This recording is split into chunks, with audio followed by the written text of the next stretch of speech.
कौन है? कौन है वहां? कौन है यहाँ पर? सामने क्यों नहीं आते?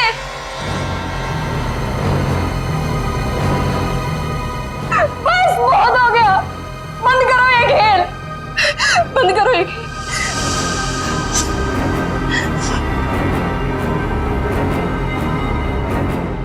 सो भी तो नहीं सकती,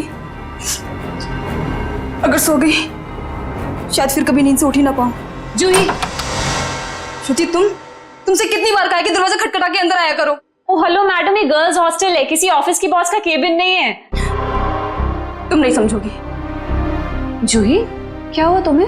इतनी चिड़चिड़ी और उखड़ी उखड़ी क्यों लग रही हो? जो इंसान 4 दिन से सोया नहीं हो ना, उसका बर्ताव ऐसे ही होगा ना। सोती क्यों नहीं? मैंने कहा था ना तुमसे, वो सिर्फ और सिर्फ सपने हैं, उनका कोई मतलब नहीं है। श्रुति, सिर्फ सपना नहीं है वो, जो मेरे ऊपर बीत रही है वो तेरे पर बीत रही होती तब तुझे मेरी तकलीफ पता चलती। मैं तेरी तकलीफ समझ रही हूँ जूही, लेकिन तू मेरी बात नहीं समझ रही है। जैसा तू सोच रही है वैसा कुछ भी नहीं है। नहीं, चल अच्छा, अब थोड़ी देर आराम कर। चल श्रुति ने अब तो गहरी नींद में सो जा। मेरी बात मान जूही, सो जा थोड़ी देर। मैं नहीं सोऊंगी श्रुति। सो जा जूही, तुझे मुझ पे भरोसा है कि नहीं? है ना? तू अभी आराम से सो जा, मैं तेरे कमरे के बाहर ही हूँ। वो सपने फिर आएंगे श्रुति। नहीं आएंगे। Good night. साल भर पढ़ाई करते तो आज नौबत तो ना आती। मुझे बहुत डर लग रहा है यार, कुछ भी तो कंप्लीट नहीं हुआ है। मैं तो श्रुति से ना, श्रुति पता है मैं तुझे ही ढूंढ रही थी। मुझे तेरे नोट्स देना यार, वरना पता नहीं एग्जाम्स में क्या होगा। मुझे बहुत डर लग रहा है यार। मेरे भी नोट्स अधूरे हैं। अच्छा ऐसा करते हैं कि कल लाइब्रेरी जाके इकट्ठा नोट्स बना लेते हैं। तुम दोनों टेंशन क्यों ले रहे हो? अरे गर्ल्स, क्या हो रहा है? एग्जाम शुरू होने वाले हैं। चलो सब अपने अपने कमरे में जाओ और जाकर पढ़ाई करो, बहुत रात हो गई है। Yes madam.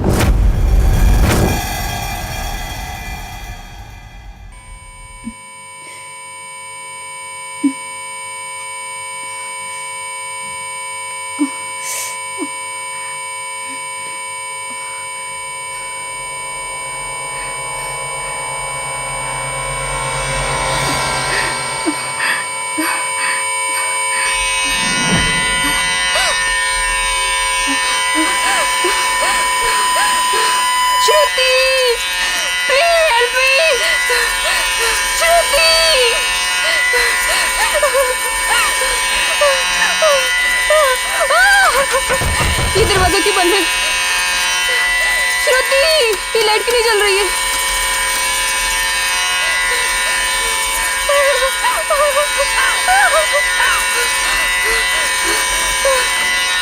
ये खिड़की क्यों जाम है? बंद करो ये आवाज, मेरे कान के पट्टे फट जाएंगे।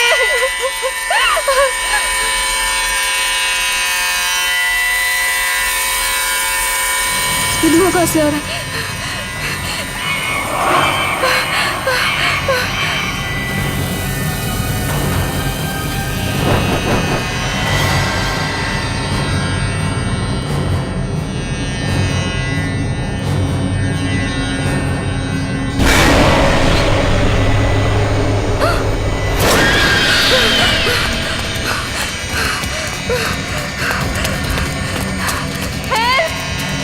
कोई बचाओ मुझे! हेल्प! कोई है? बचाओ! Please help me! कोई है? कोई बचाओ मुझे! मत मारो मुझे! मत मारो! मत मारो मुझे! मत मारो!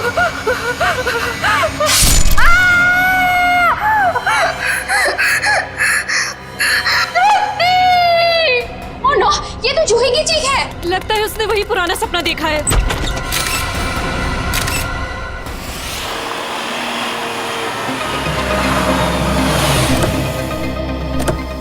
आश्रया, क्या पता चला? सर, मरने वाली का नाम जूही है। वैसे भोपाल से है, मगर यहाँ MBA की पढ़ाई के लिए आई थी। सर, लगता है जब वो सो रही थी उस वक्त किसी ने चाकू मार के उसका खून रोक दिया। श्रेया, ये जूही का कमरा कहाँ है? सर ऊपर। सर एक और बात, जब उसका खून हुआ उस वक्त उसके कमरे में और कोई भी नहीं। ऐसा कैसे हो सकता है श्रेया? कोई ना कोई तो होना चाहिए। ऐसा जरूरी नहीं है सर, इस तरह की मौतों में कई बार आत्माओं का हाथ होता है। प्लीज, एसीपी सर मुझे पहले ही बता चुके हैं आपकी इन कहानियों के बारे में। बेहतर होगा कि इन मर्डर केसेस के साथ ये आत्माओं की कहानियां ना जोड़ें। प्लीज, समझ गए? यही कमरा है? Yes sir. आइए। एक्सक्यूज मी, प्लीज एक सेकंड, एक्सक्यूज मी।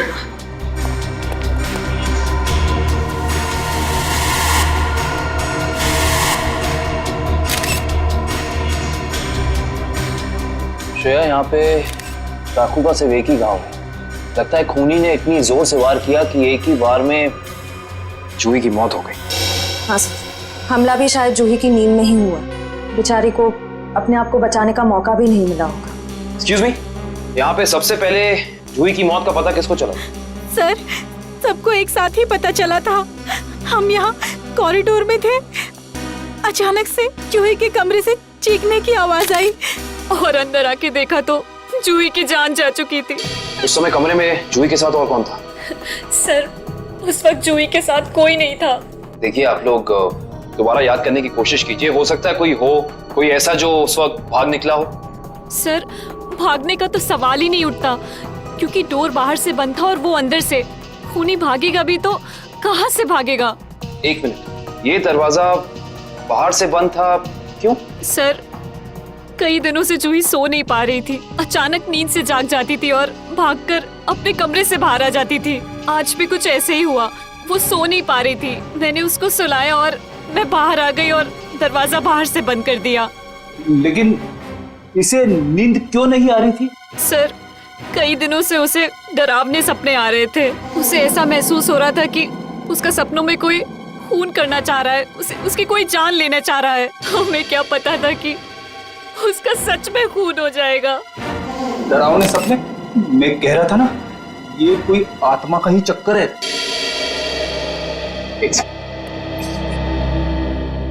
आपको कितनी बार बताया है कि आत्माओं की बातें सबके सामने मत किया करिए। वो लोग क्या सोचेंगे सीआईडी के बारे में? सॉरी। अच्छा, आप अभी कह रही थी कि जूही को डरावने सपने आते थे। कभी उसने आप लोगों के साथ कुछ शेयर किया कि उसे किस चीज के सपने आते हैं? कुछ भी? सर, उस ड्रॉर में जूही का स्केच बुक है। उस ड्रॉर में? जी सर। Sketch book? ये बुक? जी सर। ये चाकू? सर, ये वही चाकू है जिसे लेकर कोई उसका पीछा करता था सपनों में, उसे मारने के लिए। ये देखो, ये चाकू बिल्कुल ऐसा ही है जिससे जूही का कत्ल हुआ। हाँ सर।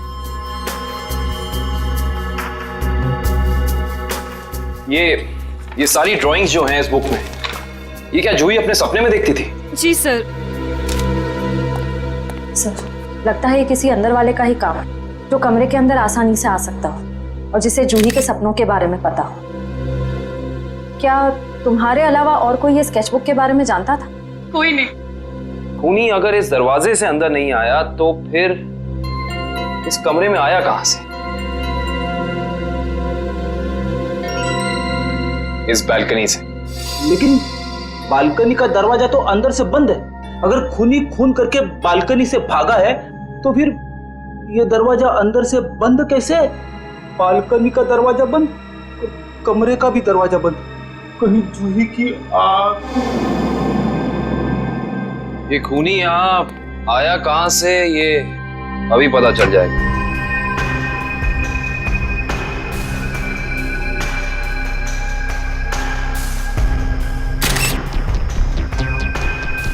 ये देखो, जूते के निशान।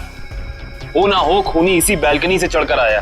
लेकिन बालकनी का दरवाजा तो अंदर से बंद था, तो फिर खूनी यहाँ ऊपर चढ़ के कमरे के अंदर आया कैसे होगा? ये भी पता चल जाएगा फ्रेडी जी। बस एक बार जूही के मौत के कारण पता चल जाए, कुछ तो होगा, कोई सबूत कुछ तो होगा। इधर देखो, ये पाइप, इसी वाटर पाइप से चढ़कर खूनी इस बालकनी तक आया है। यहाँ के वॉचमैन से मिलना पड़ेगा। माफ कर दिए साहब, गलती हो गई। इसे गलती कहते हो तुम? एक इंसान गर्ल्स हॉस्टल की बालकनी में चढ़ जाता है, अंदर कमरे में जाके खून कर देता है, और तुम्हें कुछ पता भी नहीं चला। बस साहब, 15 मिनट के लिए मेरी आंख लग गई थी। मैं सपने में भी ऐसा नहीं सोच सकता था कि उस दौरान ऐसा कुछ हो जाएगा। तुम्हारी 15 मिनट की लापरवाही की वजह से एक लड़की की जान चली गई, उसकी जिंदगी लौटा सकते हो तुम?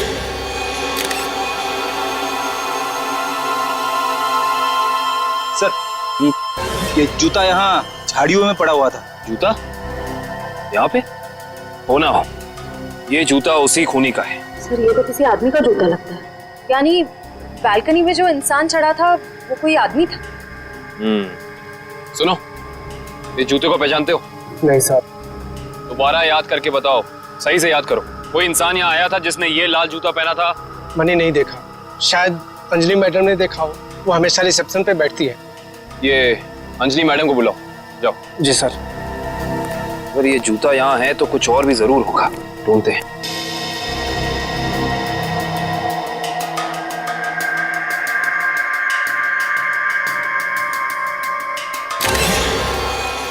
इस तरफ ये जूतों के निशान। एक जूते का निशान थोड़ा गाढ़ा है और दूसरे का हल्का। ये वाला गाढ़ा है। इसका तो एक ही मतलब है, ये जूता जिसका भी है वो इंसान लंगड़ा के चल रहा था। तो लंगड़ा के इसलिए चल रहा था क्योंकि जब वहां बैल्कनी से वो नीचे आया उसे चोट लग गई, फिर वो यहाँ से भागा और यहाँ पे जूता रह गया। हाँ साहब, मैं ही अंजलि हूँ। आपने मुझे बुलाया? जी अंजलि जी, हमें आपसे कुछ सवाल पूछने थे। जी। अंजलि जी, आपने इस लाल जूते को देखा? मेरा कहने का मतलब है किसी इंसान को इसको पहनकर यहाँ आते हुए देखा, लंगड़ाते हुए? हाँ साहब, मैंने देखा था। मनीष लंगड़ाते हुए जा रहा था। मनीष? ये मनीष कौन है? जूही का दोस्त है। अंजलि जी, जब वो यहाँ आया, ये गर्ल्स हॉस्टल है राइट, आपने उसको रोका नहीं? मैंने उसे रोका पर वो रुका ही नहीं। और क्या? मनीष अक्सर जूही से मिलने हॉस्टल आया करता था, पर कुछ दिनों से उन दोनों के बीच में अनबन चल रही थी। किस बात को लेकर अनबन चल रही थी? मुझे उस बारे में कुछ पता नहीं। कोई बात नहीं, अब तो इस बारे में हम मनीष से ही पूछ लेंगे।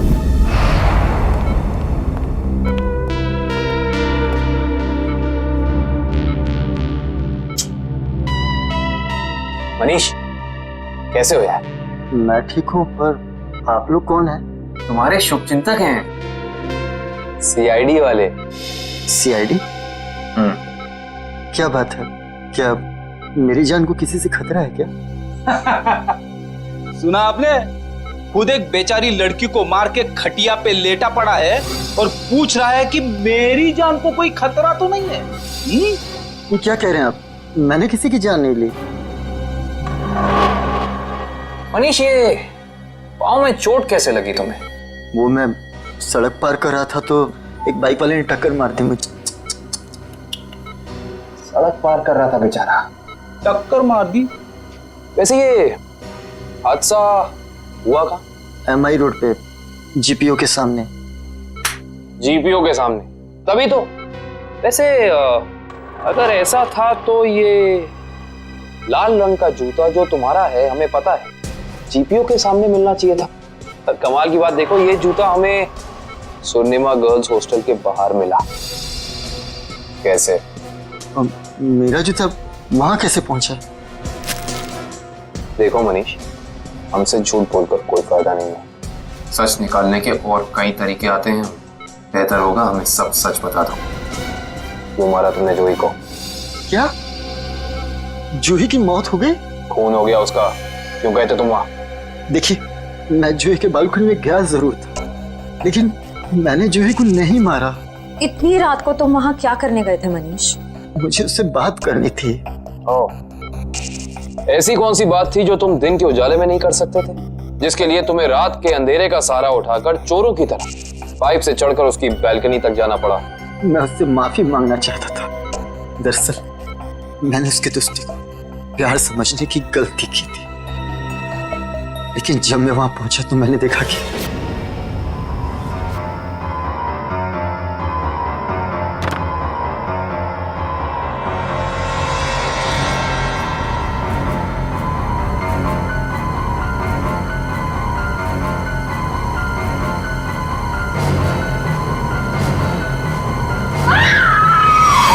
शर्म आनी चाहिए तुम्हें मनीष। उसकी मदद करने की बजाय तुम वहां से भाग गए। यही है तुम्हारा प्यार? अगर किसी ने वहां मुझे देख लिया होता तो इल्जाम तो मुझे पर आता ना। देख तो तुम्हें लिया ही था। अंजलि जी ने तुम्हें रोकने की कोशिश भी की पर तुम रुके नहीं। ये सब छोड़ो, हमें ये बताओ कि जब तुम वहां थे तो उस वक्त कमरे में और कौन था? मैंने वहां किसी को नहीं देखा। हेलो,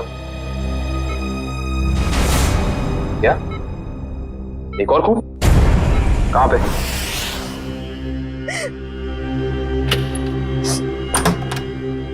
आप कौन? हम लोग सीआईडी से। आइए।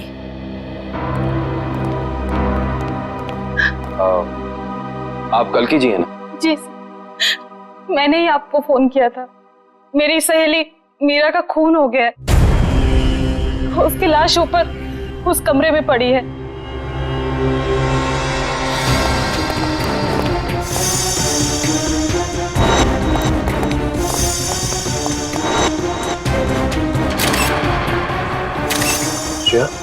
ये चाकू तो बिल्कुल वैसा ही लग रहा है जैसा जूही की मौत में यूज हुआ था। हाँ सर, लगता है किसी सीरियल किलर का काम। सीरियल किलर का भी हो सकता है और किसी ऐसे इंसान का भी जो दोनों जूही और मीरा को जानता है। वो यहाँ आया और उसने मीरा की जान भी इसकी नींद में ले ली। मतलब दो खून हूबहू एक ही तरीके से। सर, हाँ, लाश की हालत को देखकर लगता है कि इसकी मौत को 3-4 घंटे हो चुके हैं। 3-4 घंटे? लेकिन श्रेया, जूही की मौत को भी तो 3-4 घंटे ही हुए हैं। एक खूनी एक ही वक्त पे दो जगह पे कैसे हो सकता है? मैं तो कह रहा हूँ जरूर ये किसी आत्मा का ही चक्कर है। रेडी प्लीज, ये किसी आत्मा का चक्कर नहीं है। ये उस खूनी के किसी साथी या रिश्तेदार का चक्कर भी हो सकता है। लगता है इस जुर्म में एक से ज्यादा लोग शामिल हैं। लेकिन कैसे? कैसे हो सकता है? इस कमरे की सारी खिड़कियां, सारे दरवाजे अंदर से बंद हैं। और यहाँ पे कोई बालकनी भी नहीं है उस हॉस्टल की तरफ। तो फिर वो खूनी इस कमरे में आया कैसे? इस कमरे की तलाशी लो, कोई ना कोई सुराग जरूर मिलेगा। श्रेया, इसकी फोटो एल्बम और फोन डायरीज चेक करो। हो सकता है जूही और मीरा के बीच में कोई ना कोई कनेक्शन मिल जाए हमें। Sir, ready? एम्बुलेंस को फोन करो बॉडी ले जाने के लिए। मुझे नीचे इसकी दोस्त से कुछ सवाल पूछने हैं।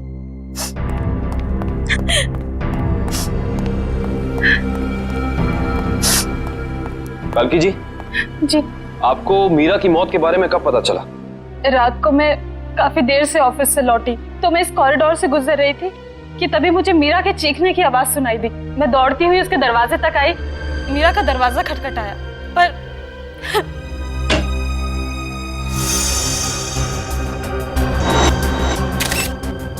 फिर क्या हुआ?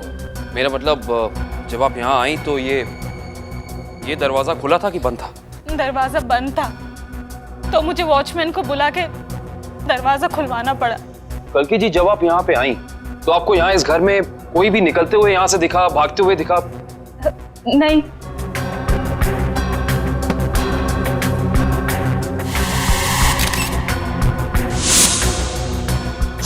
कल्कि जी, आपकी दोस्त मीरा काम क्या करती?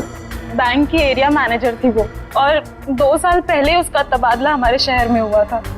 तबादला? हाँ श्रेया, क्या पता चला? सर, मरने वाली का नाम जूही है। वैसे भोपाल से है मगर यहाँ MBA की पढ़ाई के लिए आई थी। क्या ये तबादला भोपाल से यहाँ हुआ? जोधपुर से। पर क्यों सर? आपकी दोस्त मीरा किसी जूही नाम की लड़की को जानती थी? जहाँ तक मुझे पता है सर, इस नाम की तो उसकी कोई दोस्त नहीं थी। दोस्त नहीं तो कोई रिश्तेदार?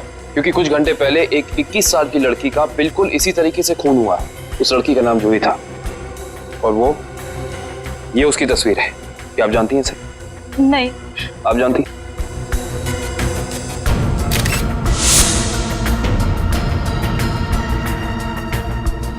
ये क्या हो रहा है हमारे शहर में? आम आदमी तो बिल्कुल भी सुरक्षित नहीं है। कल्कि जी, आपको किसी पे शक है? I mean, आपकी दोस्त मीरा की किसी से कोई दुश्मनी, कोई अनबन? उसका कोई दुश्मन नहीं था सर। मीरा तो बहुत ही सुलझी हुई लड़की थी।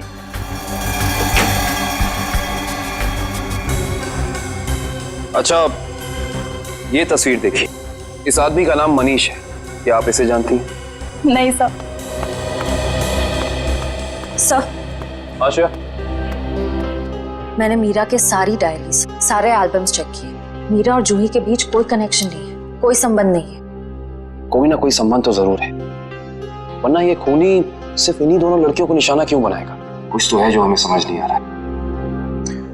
कल्कि जी, क्या कुछ दिनों से मीरा किसी बात को लेकर परेशान थी?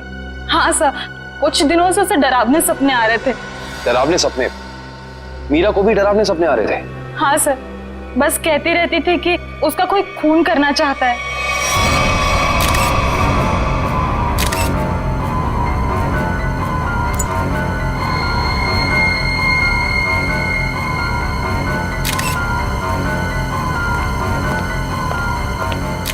ये कैसे हो सकता है सर? जूही और मीरा को ठीक एक तरीके के सपने कैसे आ सकते हैं? सर, खूनी के अंदर आने का रास्ता तो नहीं मिला है, लेकिन ये स्क्रू मिला है मीरा के बेड के नीचे से। एक काम करिए, वॉचमैन से पूछताछ कीजिए, देखिए क्या पता चलता है मीरा के बारे में। तब तक इस स्क्रू की गुत्थी को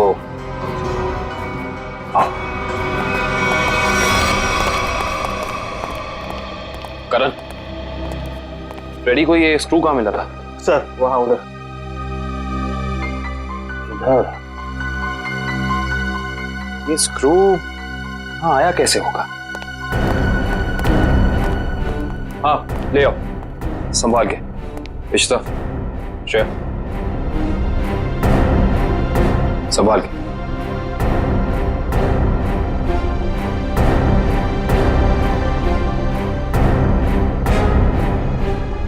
इश्ता,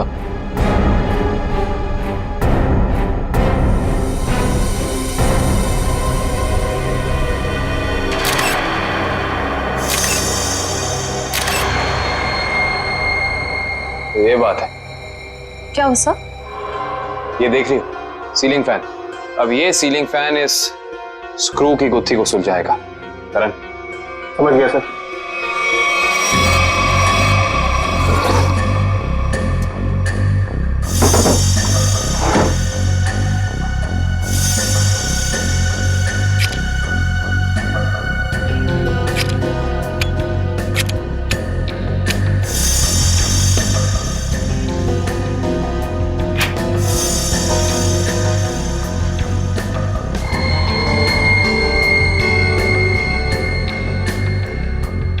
फैन को उल्टा करो।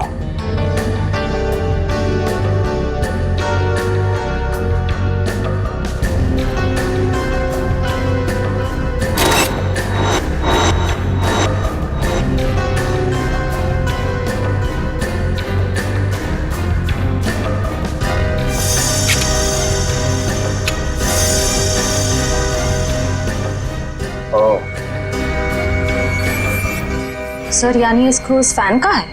हाँ श्रेया, किसी ने इस फैन के साथ छेड़खानी की है, अभी पता चल जाएगा।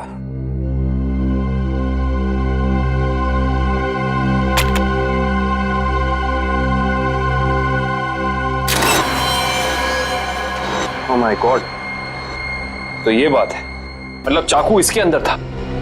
इसके अंदर से इस मैकेनिज्म के जरिए चाकू सीलिंग से नीचे गिरा मीरा के पेट में और उसकी मौत हो गई। अब समझ में आया, ये कारण है जिस वजह से खूनी इस कमरे में नहीं था। उसकी जरूरत ही नहीं थी, उसका काम तो ये सीलिंग फैन कर रहा था।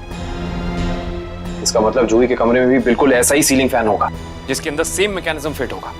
वहां भी चाकू सीलिंग से गिरा और जूही की मौत हो गई। सर हो सकता है खूनी ने रिमोट कंट्रोल के जरिए इस चाकू को कंट्रोल किया हो सकता है। और सवाल ये है श्रेया कि खूनी को कैसे पता चला कि सही वक्त रिमोट बटन दबाने का कौन सा था? हाँ सर, क्योंकि ना तो हमें मीरा के कमरे से कोई कैमरा मिला, ना ही जूही के कमरे से, जिससे ये पता चले कि खूनी दोनों लड़कियों पर नजर रख रहा था। वो भी पता चल जाएगा इस सीलिंग फैन के चाकू के मैकेनिज्म के जरिए। क्या ये मीरा और जूही, इन दोनों के बीच में कोई ना कोई संबंध तो जरूर है, कोई ना कोई संबंध तो जरूर है। मगर सर दूर दूर तक इन दोनों के बीच कोई संबंध नजर तो नहीं आ रहा। इन दोनों के उम्र में बहुत फर्क है, उनके रहन सहन, तौर तरीके, ये जूही का कॉलेज और मीरा के काम करने की जगह, आपस में कहीं भी कोई तालमेल नहीं है सर। सर हाँ सर, वो फैन और चाकू का मैकेनिज्म रेडी है। चलो देखते हैं।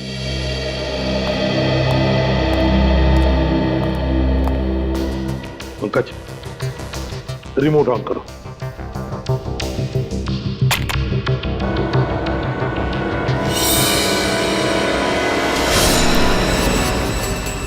मतलब जैसे ही रिमोट का बटन दब गया, इस फैन के मैकेनिज्म के अंदर जो इंफ्रारेड लाइट थी वो ऑन हो गई, लॉक खुल गया और उसकी वजह से ट्रिगर ऑन हो गया। ट्रिगर ऑन होने से इसके अंदर जो छुपा के रखा था चाकू, वो सीधा नीचे गिर गया, सीधे उसके शरीर के अंदर जो फैन के नीचे सोया हुआ था।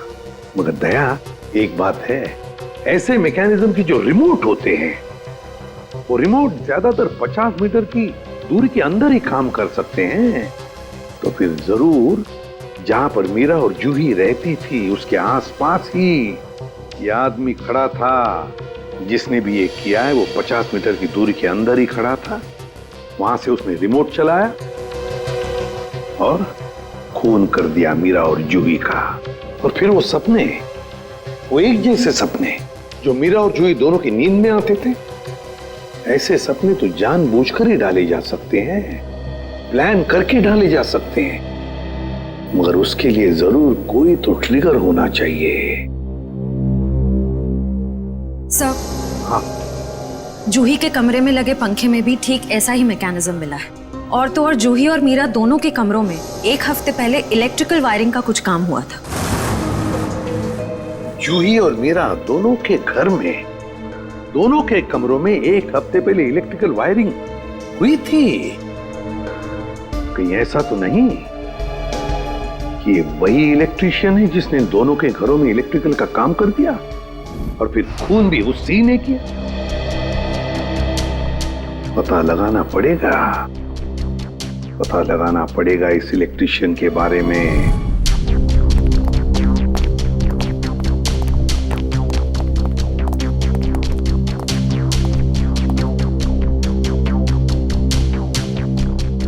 ना ही मीरा के मोबाइल पे कोई अलार्म था और ना ही जूही के मोबाइल पे। फिर दोनों को एक ही वक्त एक जैसे सपने कैसे आ सकते हैं? इसका मतलब सपने ट्रिगर करने वाला मैकेनिज्म यहीं कहीं है। सर, ये देखिए, इस पे अलार्म है, लेकिन सुबह 6 बजे का। 6 बजे का? पर मीरा की मौत तो 3 बजे हुई थी, तो सपने शुरू करने का ट्रिगर लगभग 1 या 1.5 के बीच का होना चाहिए। यह भी तो हो सकता है कि किसी ने मीरा को सम्मोहित कर दिया। ऐसा नहीं हो सकता फ्रेडी, क्योंकि अगर ऐसा होता तो मीरा के दिन भर का हाव भाव, चाल चलन सब प्रभावित होता। पर ऐसा नहीं हुआ। नहीं, कुछ है यहाँ जो हम अभी तक देख नहीं पा रहे। ढूंढो, यही है।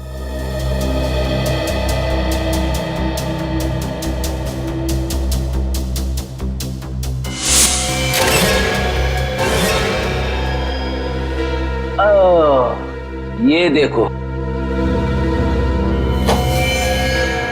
टीवी के पीछे ये बॉक्स लगा हुआ था।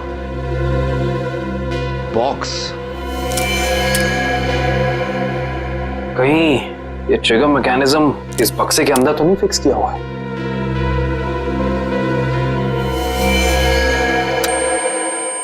अरे अलार्म बंद करो, ये आवाज मेरे कान के पर्दे फटा ली। सर, कौन सी आवाज? यहाँ कोई अलार्म नहीं बज रहा है। अरे इतने जोर से बज रहा है, सुनाई नहीं दे रहा है।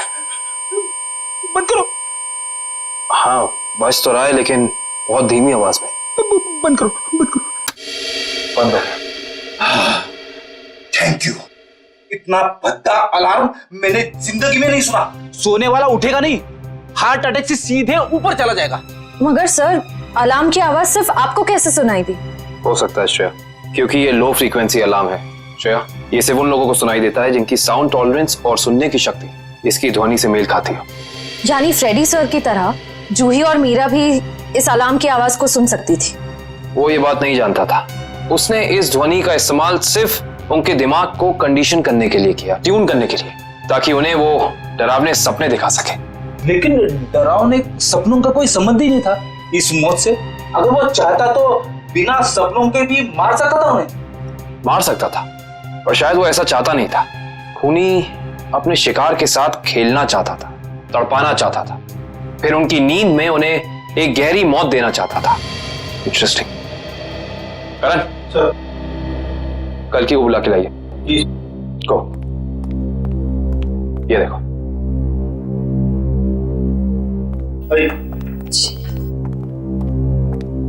आइए। कल की जी। जी। इस आवाज को पहचानती हैं आप? ये आवाज मैंने यही सुनी है, मीरा के घर पे। कब? करीब 3-4 दिन पहले, जब वो अपने लैपटॉप पे काम कर रही थी तब।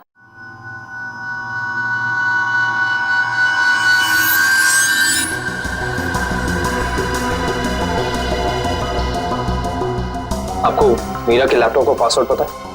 नहीं सर।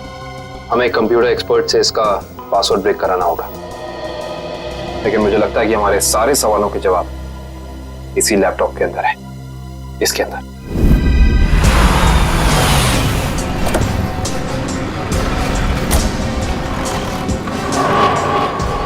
भाई साहब, हम लोग सीआईडी से। सीआईडी से? क्या हुआ साहब? हमें पता लगा है कि पिछले हफ्ते आपका एक इलेक्ट्रिशियन वायरिंग करने के लिए इस एड्रेस पे गया। हाँ साहब, गया तो था, पर हुआ क्या? इन दोनों जगहों पे एक खून हुए और हमें शक है कि ये खून आपके इलेक्ट्रिशियन ने किया है। मेरे इलेक्ट्रिशियन? हाँ, और वो भी पंखे में चाकू फिट करके। अरे बाप रे, पंखे में चाकू? जी हाँ। और आप ये बताइए कि इन दोनों जगहों पे आपका कौन सा इलेक्ट्रिशियन गया था? मंगेश गया था सर, पर आज वो आया नहीं है। इस मंगेश का एड्रेस तो है ना तुम्हारे पास? हाँ, मंगेश का एड्रेस लेके ना।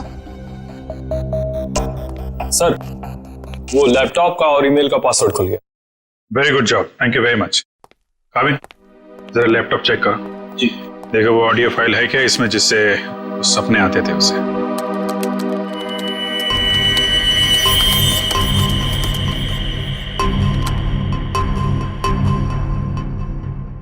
सर, इस कंप्यूटर में कोई ऑडियो फाइल नहीं है। हाँ, लेकिन मीरा के ईमेल अकाउंट में एक वीडियो फाइल दिख रही है। Video file? खोलो खोलो इसे जरा।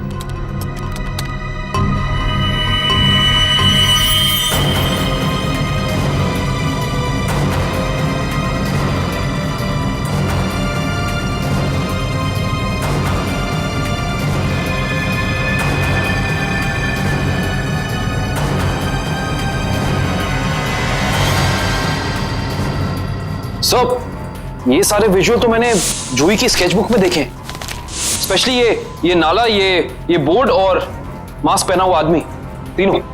इसका मतलब खूनी ने जूही और मीरा दोनों को चेतावनी भेजी थी। उन लोगों को हमारे पास आना चाहिए था मदद मांगने। जरा ये फाइल फिर से चलाना।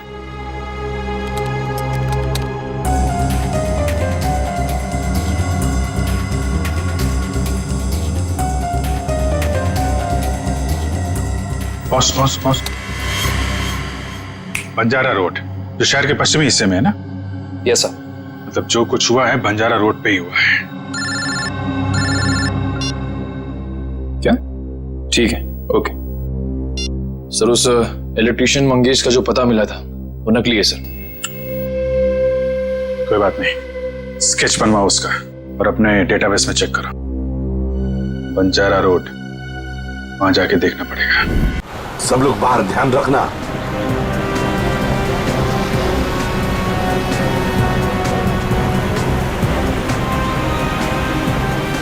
आराम से पंकज, आराम से। एक मिनट।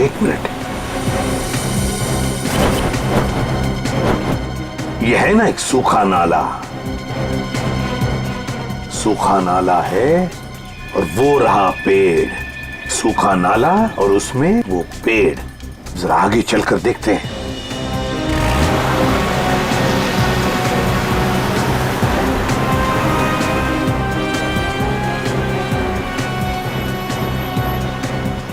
एक मिनट पंकज, एक मिनट।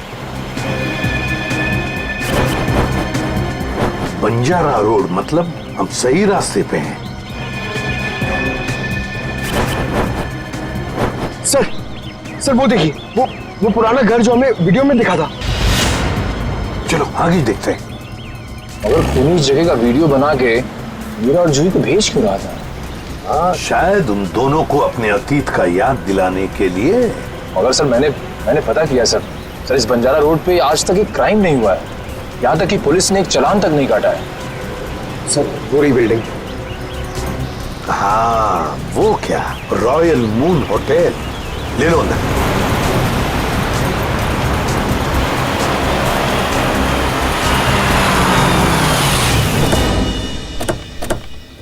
हाँ, इलेक्ट्रिशियन का स्केच मैच नहीं हो रहा है। तो कोई बात नहीं, ठीक है।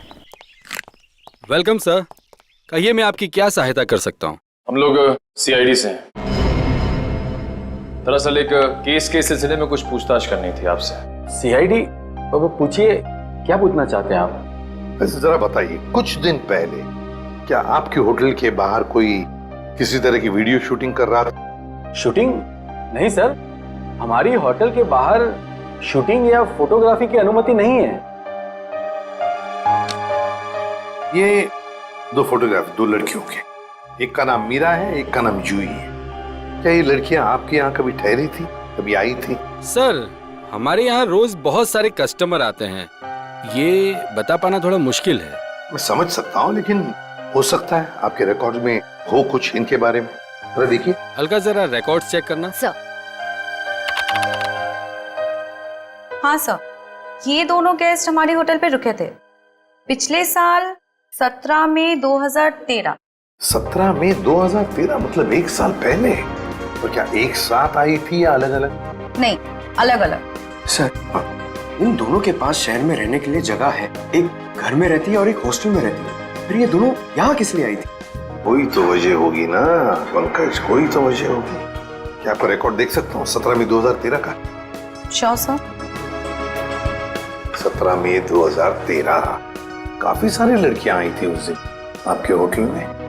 कोई फंक्शन वगैरह था क्या? हाँ सर, हो सकता है, क्योंकि हमारे होटल के पास में एक कम्युनिटी हॉल है, वहाँ आए दिनों फंक्शंस होते रहते हैं। अच्छा, कस्टमर का नाम रवि, 5 टैक्सीज बुक की थी उसने, 5। हाँ सर, ये एक नारी सेवा केंद्र चलाता है, मुस्कुराहट नाम है एनजीओ का। और वो अभी भी इसी होटल में ठहरा हुआ है सर। रवि इस वक्त आपके होटल में ठहरे हैं? पास वाले कम्युनिटी हॉल में जो फंक्शन चल रहा है, रवि का ही एनजीओ का फंक्शन हो सकता है। रवि सर, मैं आपका जितना भी शुक्रिया अदा करूं उतना कम है। आप सोच नहीं सकते, ड्रग्स के नशे से मुक्ति मिलने के बाद मैं जिंदगी के ऐसे ऐसे रंग देख रहा हूं जिन्हें ड्रग्स के नशे ने अंधकार में डाल दिया था। वेरी गुड मिश्रा, लेकिन इसमें मुझे शुक्रिया कहने की कोई जरूरत नहीं। ये सब तुम्हारे धैर्य और दृढ़ इच्छा शक्ति का कमाल है। हाँ, लेकिन अब उस सफेद जहर को कभी पलट कर भी देखना मत। हाँ, ओके सर। माफ कीजिएगा रवि जी, आपको मैं इंटरप्ट कर रहा हूँ, लेकिन ये जरूर कहूंगा कि आप बहुत ही अच्छा काम करते हैं, बहुत ही पुण्य का काम करते हैं हमारे देश के नौजवानों को ड्रग्स में से बाहर निकाल कर। सर, आप एसीपी प्रद्युमन है ना सर? जी हाँ, मैं एसीपी प्रद्युमन। सर, हमने बहुत किस्से पढ़े हैं सर आपके बारे में, और तभी से आपसे मिलना चाहता था सर, लेकिन अब आप सर बैठे क्यों हैं सर, प्लीज। सर, क्या लेंगे सर आप? चाय, कॉफी, कुछ? एक ठंडा लेमन आइस टी। जी, ठंडा लेमन आइस टी तो नहीं मिलेगी, साधारण चाय चलेगी। रवि जी, हमें कुछ नहीं चाहिए, कुछ नहीं चाहिए, थैंक यू वेरी मच। बस एक जरूरी काम है आपके पास। 2 लड़कियों के बारे में हम कुछ इंफॉर्मेशन चाहते हैं। अब कौन सी 2 लड़कियां सर? ये जूही और ये मीरा, क्या आप बता सकते हैं कि पिछले साल ये दोनों आपके इस एनजीओ में आई थी? जूही और मीरा? हाँ सर, ये सर आई थी दोनों यहाँ पर। एक्चुअली सर, इन्हें भी ड्रग्स के नशे की बुरी लत पड़ गई थी सर, इसलिए ये दोनों आई थी यहाँ हमारा सेमिनार अटेंड करने के लिए। लेकिन सर, इस बात को तो करीब 1 साल हो गया है। अब इनके बारे में पूछताछ। इन दोनों लड़कियों का खून हुआ है। क्या खून हो गया? लेकिन सर, कैसे, किसने किया सर? बस वही पता लगाना है, इसलिए हम चाहते हैं कि अगर आपको इन दोनों के बारे में कोई खास बात मालूम हो, कोई यादें हों आपके पास इनके बारे में, तो मदद हो जाएगी हमारी तहकीकात करने में। कोई खास बात इस वक्त तो याद। हाँ सर, याद है सर, एक लड़की थी मोनिका, इन दोनों को उसकी चिंता बहुत सताती रहती थी सर। मोनिका? जी। क्या वो भी यहाँ आपके ड्रग रिहैबिलिटेशन सेंटर में आई थी? आई तो थी सर यहाँ पर, लेकिन वो ड्रग्स के खिलाफ अपनी लड़ाई जीत नहीं पाई सर। दरअसल सर, 1 साल पहले अपनी बिल्डिंग की छत से कूदकर उसने आत्महत्या कर ली थी सर, ड्रग के नशे में। मोनिका ने आत्महत्या कर ली? जी सर। उसका पता तो होगा ना आपके पास? जी सर, मोनिका का एक ही सगा भाई है, अमित। मोनिका की मौत के बाद सारी प्रॉपर्टी, सारी जायदाद उसी के नाम हो गई। तो क्या मोनिका के भाई ने प्रॉपर्टी के लिए अपनी बहन का खून किया? ये भी तो हो सकता है कि मोनिका ने आत्महत्या की हो। मैंने कहा ना, काम हो जाएगा। जी कहिए। आपका नाम अमित है? जी हाँ, मगर आप लोग? सीआईडी, मोनिका के बारे में कुछ सवाल करने थे आपसे। ओह, 1 साल हो गया मेरी बहन को मरे हुए, लेकिन अब भी कोई ना कोई आकर मेरे पुराने जख्म को लेता रहता है। पूछिए, क्या पूछना है आपको? देखिए अमित जी, हम आपका दुख समझ सकते हैं, मगर क्या करें, 2 खून हुए, इसलिए आपकी बहन के बारे में कुछ सवाल करने आए हम लोग। 2 खून? मगर किसके? जूही और मीरा का। ये दोनों आपकी बहन मोनिका के दोस्त थे ना? हाँ, बदकिस्मती से ये मेरी बहन के दोस्त थे। बदकिस्मती से? क्यों? वैसे तो मीरा और जूही तुम्हारी बहन की बहुत फिक्र करते थे। अगर सच में उन्हें मेरी बहन की फिक्र होती तो वो फिर से उसे ड्रग्स की खाई में ना धकेलते। क्या वो दोनों फिर से मोनिका को ड्रग्स की लत लगाना चाहते थे? हालांकि वो दोनों खुद ड्रग्स से छुटकारा पाना चाहते थे। मुझे नहीं पता कि वो आदत से छुटकारा पाने आए थे या दोबारा ड्रग एडिक्ट्स को बढ़ावा देने, लेकिन इस काम में एक और भी था उनके साथ। हाँ, विशाल। विशाल? ये विशाल कौन? विशाल जूही और मीरा को ड्रग्स देता था और ये बात मोनिका जान गई थी, लेकिन जब उन लोगों को पता चला कि मोनिका को उनका राज पता है तो उन्होंने उसे फंसाने के लिए उसके बैग में ड्रग्स डाल दी। वो पकड़े गए, उसके ऊपर पुलिस केस भी हुआ। वो ये सदमा बर्दाश्त नहीं कर सकी और उसने आत्महत्या कर ली। सर, कोई तो है जो मोनिका की मौत का बदला ले रहा है। जूही और मीरा पहले ही मर चुकी हैं। अब अगला नंबर शायद विशाल का। अमित, कल रात तुम कहाँ थे? आप मुझ पे शक कर रहे हैं? क्या करें, शक करने की आदत जो है हमें। और फिर तुम तो अपनी बहन के सबसे करीबी हो ना। मुझसे ज्यादा करीबी तो उसका मंगेतर था, रणविजय। दोनों ने जन्मों जन्मों तक साथ रहने की कस्में खा रखी थी। रणविजय? ये रणविजय यही है ना? हाँ, यही तो है वो, लेकिन रणविजय का स्केच आपके पास कैसे? हो सकता है मीरा, जूही और मोनिका की मौत का राज रणविजय जानता हो। Thank you Ranvijay. सब वो रहा विशाल का घर। विशाल की जान को खतरा हो सकता है।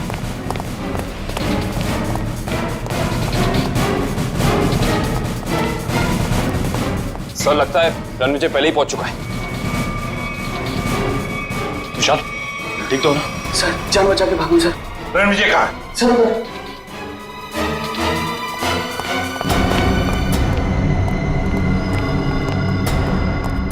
यहाँ तो कोई भी नहीं है। सर, शायद यहाँ से भागा होगा।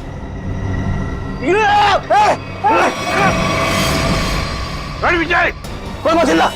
इसको मालूम नहीं दो। छोड़ दो उसे, छोड़ दो।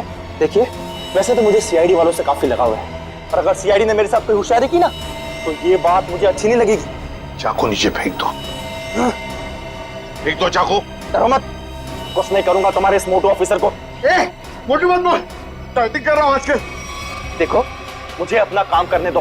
बेवकूफी मत करो, नहीं बच पाओगे तुम। अरे बचना किसको है? एक बार मैं इस विशाल को मार दूं, भले मुझे फांसी हो जाए, फिर मुझे मंजूर है। देखो रणविजय, ये सब करने से क्या मोनिका वापस आएगी? भले ही वापस ना, लेकिन मेरे बदले की आंख तो पूरी होगी। इन तीनों ने रातों की नींद उड़ा दी थी मोनिका की, इसलिए मैं भी इनके साथ वही कर रहा हूं। इन्हें तड़पा तड़पा कर मारूंगा मैं। देखो रणविजय, मोनिका के साथ जो कुछ भी हुआ ठीक नहीं हुआ। इन तीनों की वजह से बेचारी को जेल जाना पड़ा, बदनामी हुई। नहीं, रात रात भर सो नहीं पाती थी वो, बुरे बुरे सपने देखकर जाग जाती थी। ये विशाल ने मोनिका का बंजारा रोड पे पीछा किया था उसे मार डालने के लिए, इसलिए मैंने भी इन्हें पहले बुरे बुरे सपने दिखाए और अब मैं इन्हें मौत की नींद सुला रहा हूं। रणविजय, ये तुम क्या करने जा रहे हो? विशाल को उसके किए की सजा कानून देगा। अरे कानून का क्या? प्यार तो मैंने अपना खोया है ना।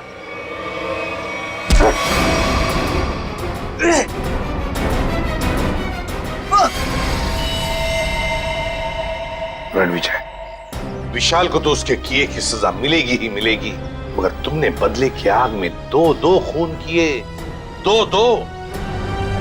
तुम्हें तो शायद फांसी ही होगी, फांसी।